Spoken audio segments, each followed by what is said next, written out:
Après un exposé aussi brillant de M. Amoussou, c'est difficile de commencer à prendre la parole.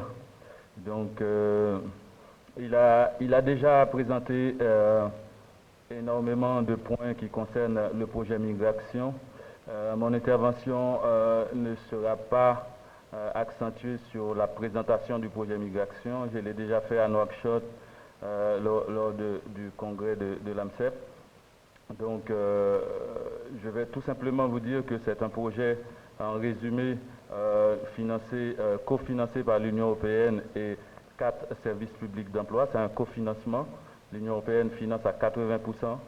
Et le Pôle emploi, le service public d'emploi suédois, l'Arbeidsförmedlingen, et l'ANAPEC du Maroc et l'ANETI de la Tunisie forment un consortium de 4 SPE et ont financé les 20% restants.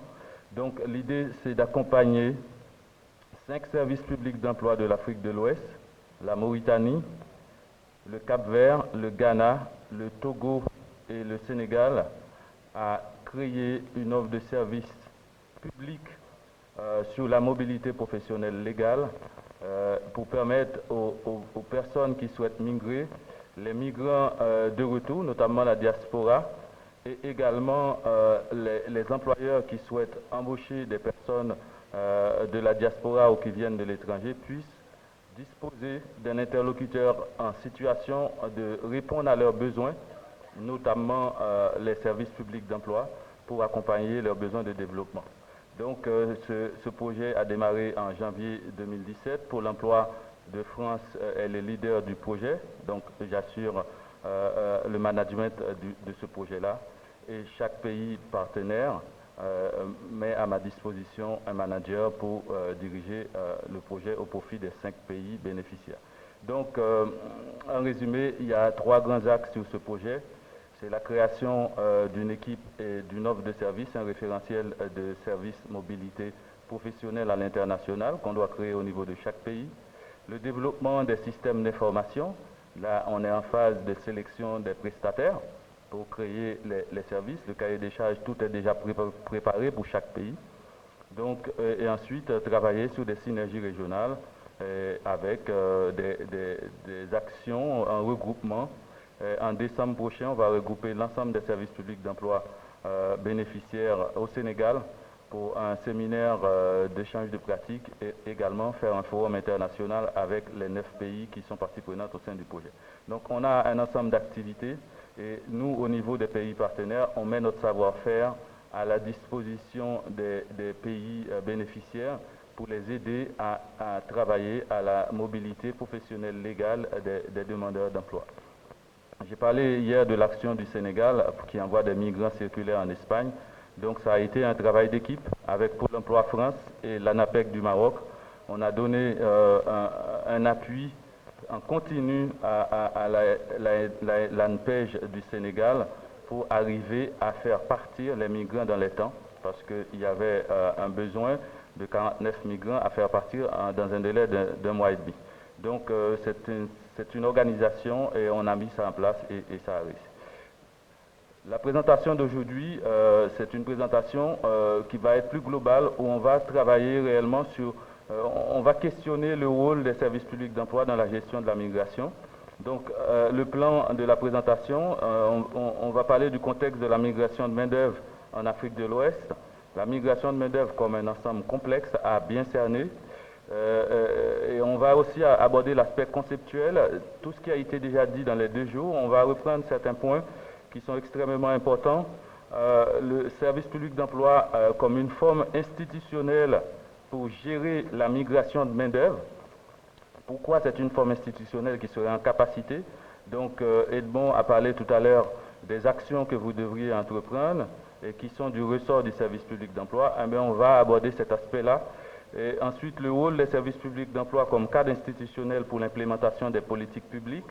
Le gouvernement définit les politiques publiques, mais ça doit être mis en œuvre. Les services publics d'emploi représentent un acteur important, voire incontournable dans l'implémentation de ces services publics parce qu'il y a un ensemble de fonctions qu'un service public d'emploi doit remplir. On va voir tout ça.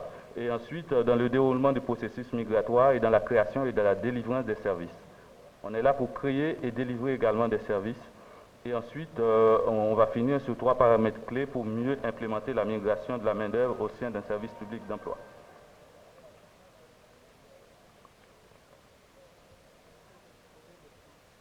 D'accord. Oui, l'ascenseur est difficile. Donc, le contexte de la migration de la main-d'œuvre, on prend le cas de l'Afrique de l'Ouest, et là, je me suis inspiré de l'Atlas subsaharienne de la documentation française qui montre les flux migratoires. C'est à titre informatif, parce que les flux migratoires représentent quand même, au niveau de l'Afrique de l'Ouest, environ 7,5 millions de personnes qui bougent. Mais au niveau de la migration de main-d'œuvre, on ne sait pas parmi ces 7,5 millions de personnes combien qui sont des travailleurs migrants. Mais il y a un flux et on voit que les flux se dirigent vers un point bien déterminé. C'est un bassin d'emploi, donc les gens ils vont vers la Côte d'Ivoire, mais ils vont aussi vers les autres pays de l'Afrique de l'Ouest. Ce qui est important à retenir dans ce schéma et de manière plus globale au niveau du monde, c'est qu'il y a les dernières données de l'OIM font état de 250 millions de personnes qui sont considérées comme des migrants à travers le monde. Je veux dire à peu près une personne sur 25. Hein. Donc, et la moitié d'entre eux sont des travailleurs migrants. Donc, on voit qu'une grosse partie des personnes qui migrent sont des travailleurs migrants.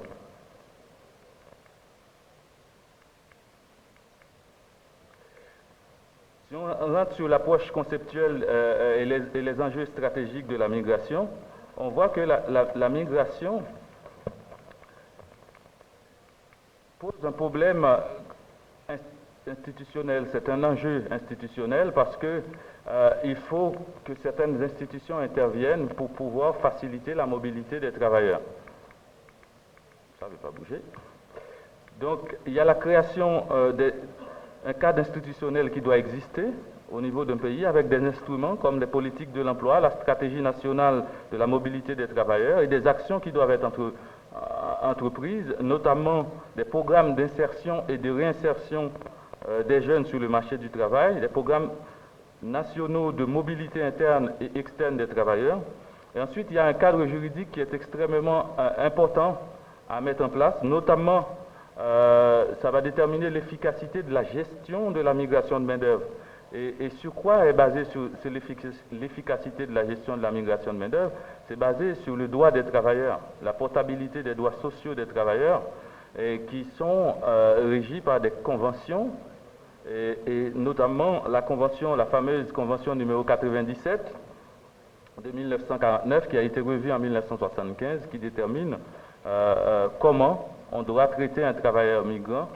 Chaque service public de l'emploi devrait avoir cette convention affichée à l'entrée du service public d'emploi, parce que c'est un cadre réglementaire et juridique qui est extrêmement important et qui devrait être porté à la connaissance de tout un chacun qui intervient dans le secteur de l'emploi. Ensuite, il y a des enjeux régionaux.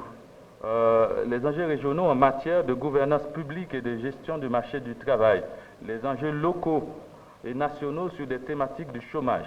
Parce que tous ces problèmes-là, toutes ces questions-là devraient être traitées à travers la question migratoire, soit au sein de services publics, d'associations de services publics d'emploi comme vous le faites maintenant, ou à une échelle beaucoup plus élevée au sein de l'AMCEP, ou à une échelle mondiale au niveau des différents ministères de l'emploi. Donc, il faut travailler aussi sur la création d'outils comme des observatoires de l'emploi et également des systèmes d'information sur le marché du travail, parce que ça doit permettre d'avoir une connaissance beaucoup plus avancée sur le marché de l'emploi. Donc, on parle de la gestion de la migration de main-d'œuvre. La gestion de la migration de main-d'œuvre fait intervenir un ensemble complexe. Parce que quand on parle de main-d'œuvre, on voit aussi qu'il y a des migrants qui sont au départ. Il y a des migrants circulaires, ça veut dire que des migrants saisonniers. Il y a les migrants de retour. Et aussi, j'ai mis migrants en développement des compétences, mais ce n'est pas forcément des migrants, c'est des personnes en développement des compétences qui peuvent devenir par la suite des migrants. Quand on prend un migrant au départ, c'est quelqu'un qui est un potentiel migrant, qui a un projet de départ, il doit être accompagné, quoi qu'il en soit.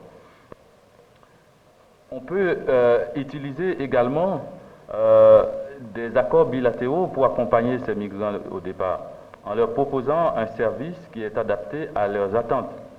Il y a également les migrants circulaires, c'est des migrants saisonniers dont a présenté notre collègue du Maroc sur les 15 000 personnes qui partent en Espagne. C'est un service qu'un service public d'emploi peut rendre à des personnes qui souhaitent partir en mobilité. Ça s'appelle la migration circulaire. Donc, et en dernier lieu, on a aussi les potentiels migrants, c'est les personnes qui partent comme étudiants ou des chercheurs qui partent dans un pays et qui finalement, ils restent travailler parce qu'il y a des facilités pour travailler dans le pays et qui plus tard vont être des migrants de retour parce qu'à un certain moment, ils veulent retourner dans leur pays d'origine.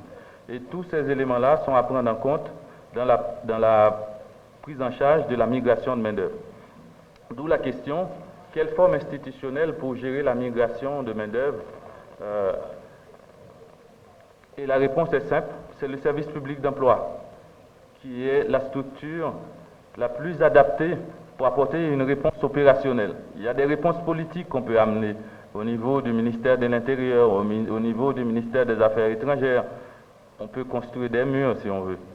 Mais si on veut apporter une réponse opérationnelle, il faut s'appuyer sur le service public d'emploi parce que ces 4 points sont extrêmement importants parce que, d'une part, c'est un cadre institutionnel, un service public d'emploi, qui est adapté pour implémenter les politiques publiques de l'emploi et de la mobilité professionnelle. Et dans ce point important, vous allez voir les 4 fonctions d'un service public d'emploi dans l'implémentation des politiques publiques. C'est une structure organisationnelle en capacité de créer et de délivrer des services aux bénéficiaires finaux. Ça veut dire qu'un service public d'emploi devrait être en capacité de créer des services et de délivrer ces services à travers des points relais ou des agences, comme on peut les appeler, ou des centers, comme on dit dans les pays anglophones. C'est aussi une structure capable d'intervenir dans le déroulement d'un processus à grande maille au niveau d'un pays, au niveau de la sous-région, dans la mobilité des travailleurs. C'est aussi un service public d'emploi, une structure qui dispose d'un savoir-faire en matière d'intermédiation. On ne peut pas être service public d'emploi sans faire de l'intermédiation. Si on ne fait pas de placement, si on ne fait pas d'intermédiation, on n'est pas un service public d'emploi. Donc, et c'est ça qui donne toute la légitimité institutionnelle qu'un service public d'emploi a pour intervenir sur les questions de migration de main-d'œuvre. J'ai parlé tout à l'heure des 4 fonctions qu'un service public d'emploi doit réaliser. Je ne vais pas me mettre les fonctions, je ne sais pas pourquoi. Ok, d'accord. Merci de l'appui que vous me proposez là-bas. D'accord. Il y a la fonction numéro 1, l'information sur le marché du travail. En France, au niveau de Pôle emploi, on est responsable de la réalisation de l'enquête BMO, besoins en main-d'œuvre. En 2019, on a recensé des projets de recrutement sous l'équivalent de 2 693 224 postes. C'est des projets de recrutement que les entreprises nous ont fait remonter. Et la part des projets difficiles, c'est là le rôle des services publics d'emploi. 51% de ces 2 millions sont des projets difficiles. C'est les entreprises qui nous disent qu'ils ne trouvent pas des personnes pour ces postes-là. Et parmi les postes les plus importants, ce sont les viticulteurs et les agents d'entretien, sur les 2 millions.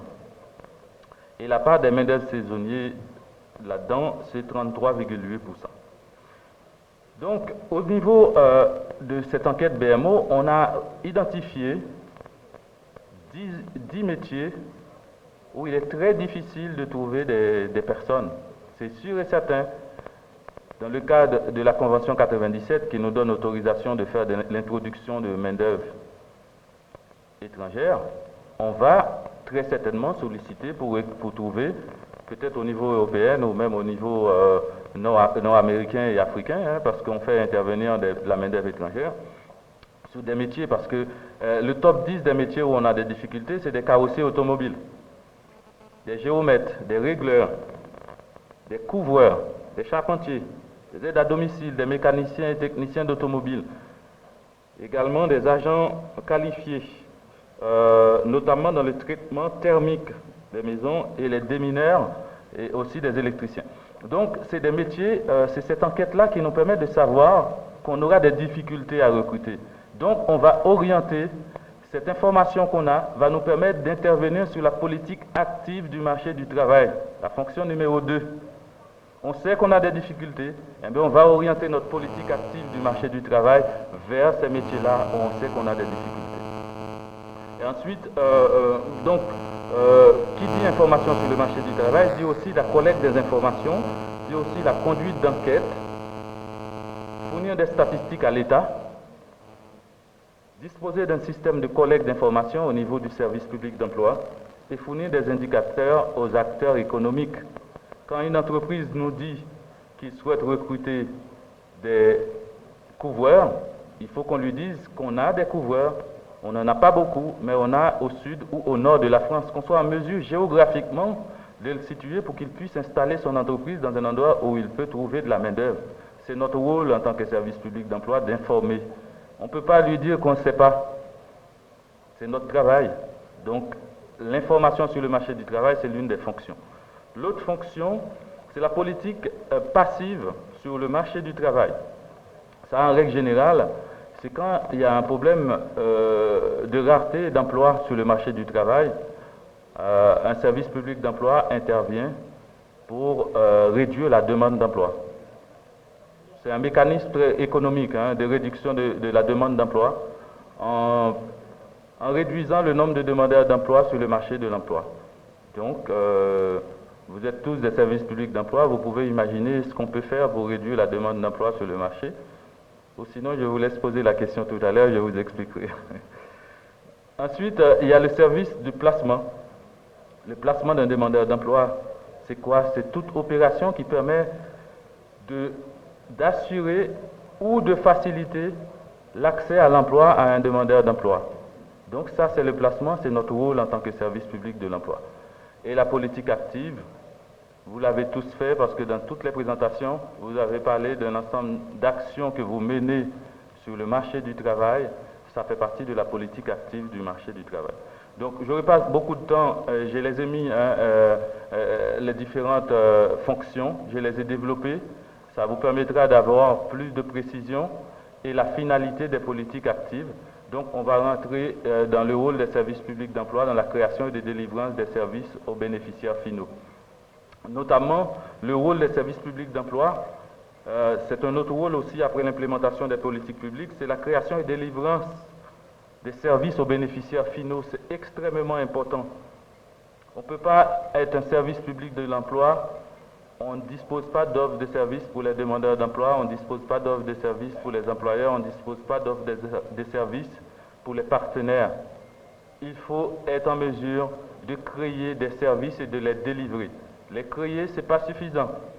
On peut sur le papier avoir tout et dire qu'on a tous les services possibles, mais comment on les délivre et quels sont les résultats?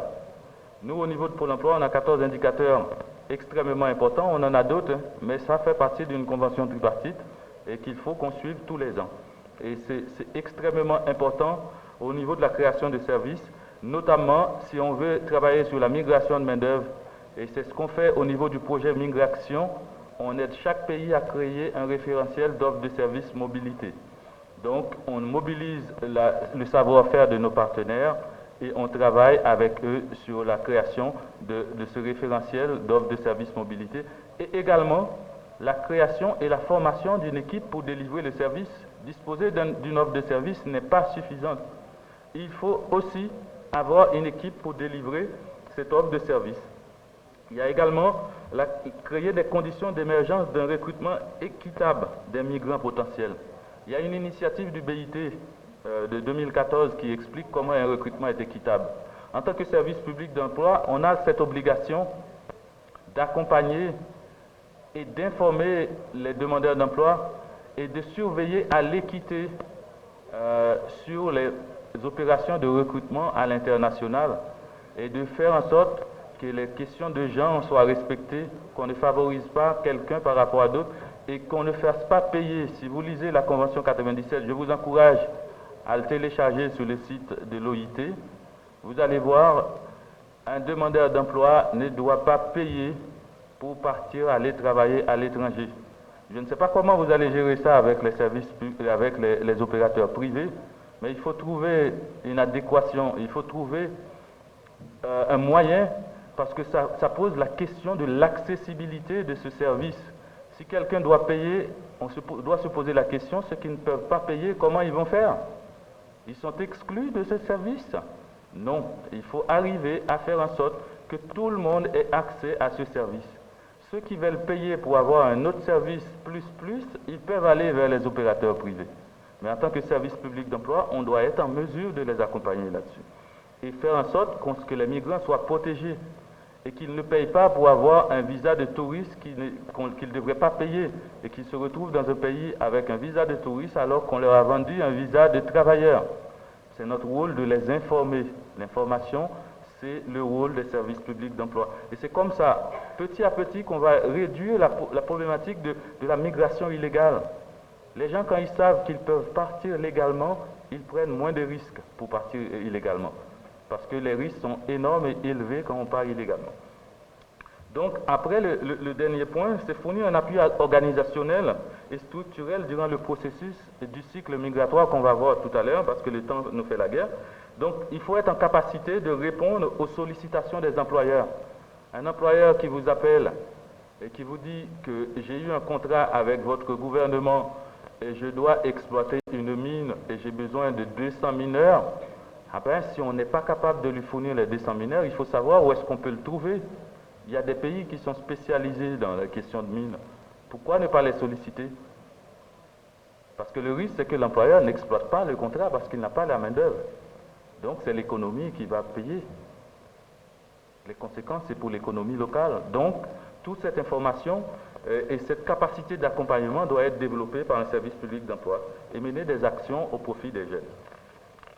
L'autre point important, c'est dans le cycle migratoire, dans le déroulement du cycle migratoire. Donc, dans le cycle migratoire, il y a 3 phases. Il y a la phase de pré-départ, il y a la phase migratoire, il y a la phase retour. Dans cette phase de pré-départ, c'est le point important où l'intervention du service public d'emploi est capitale.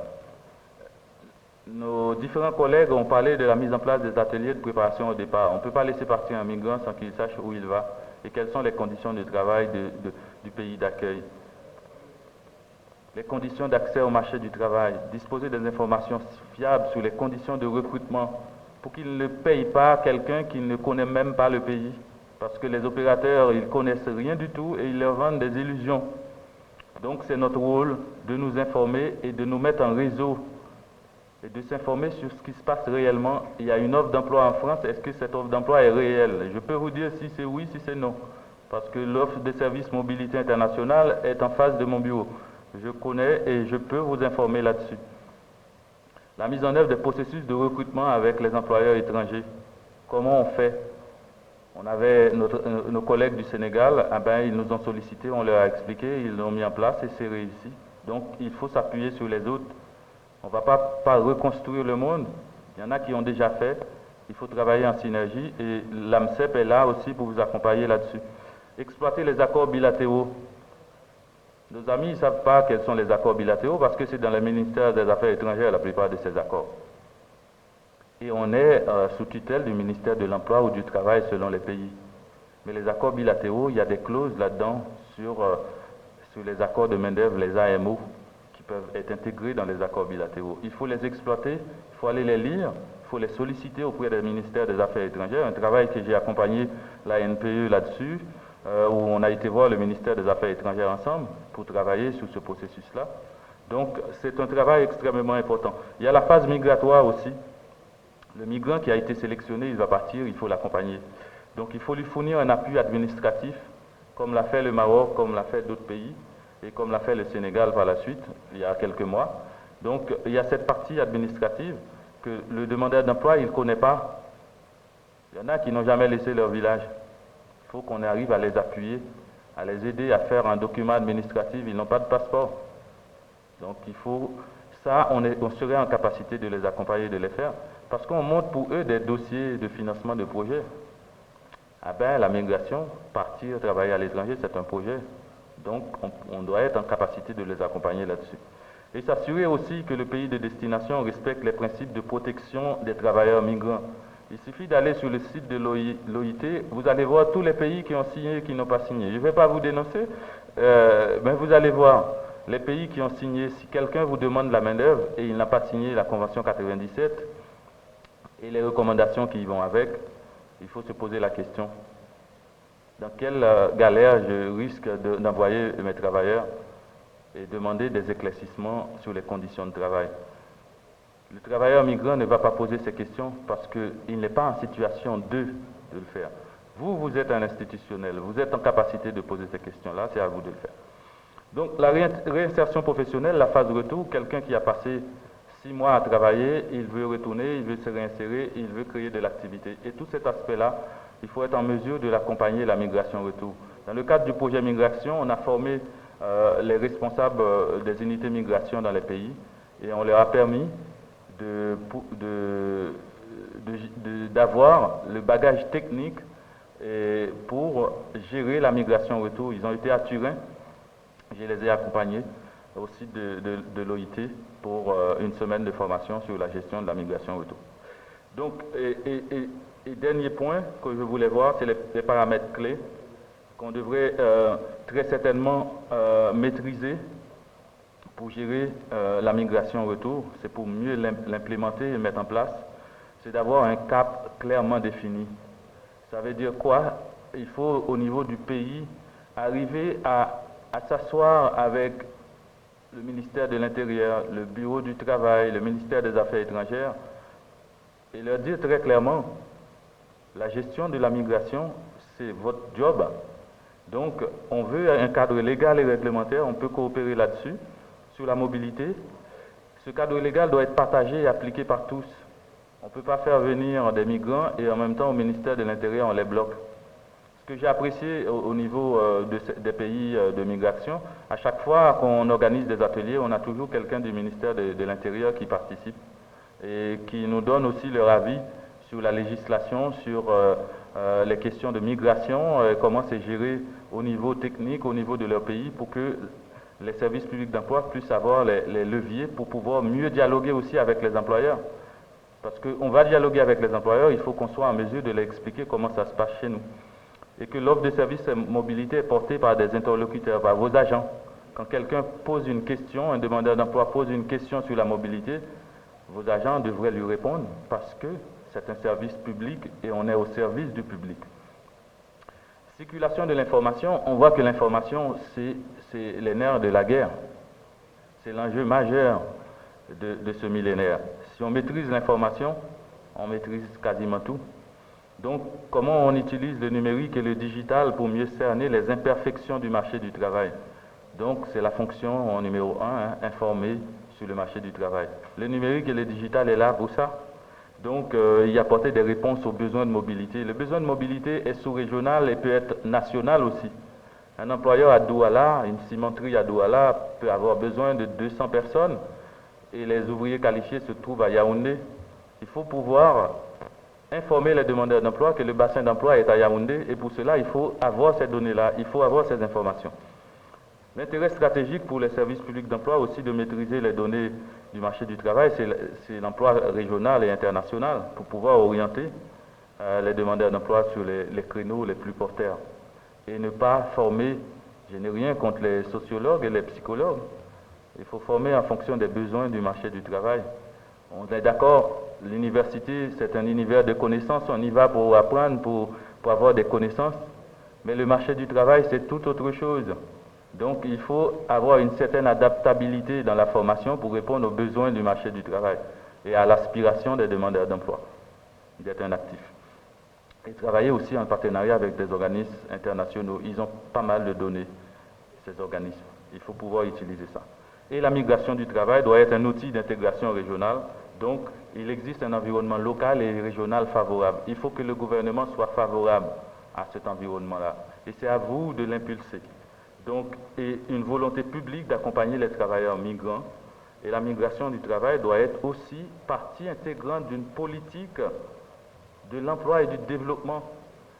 Vous en avez parlé hier de la quantité d'argent que les migrants, l'économie des transferts, envoient dans leur pays d'origine. Il n'y a pas que l'argent qui peut être envoyé, il y a aussi le savoir-faire.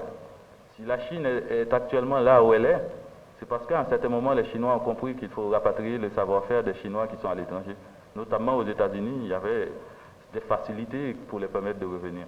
Il faut le penser aussi en termes de développement, transfert de savoir-faire, création du capital humain.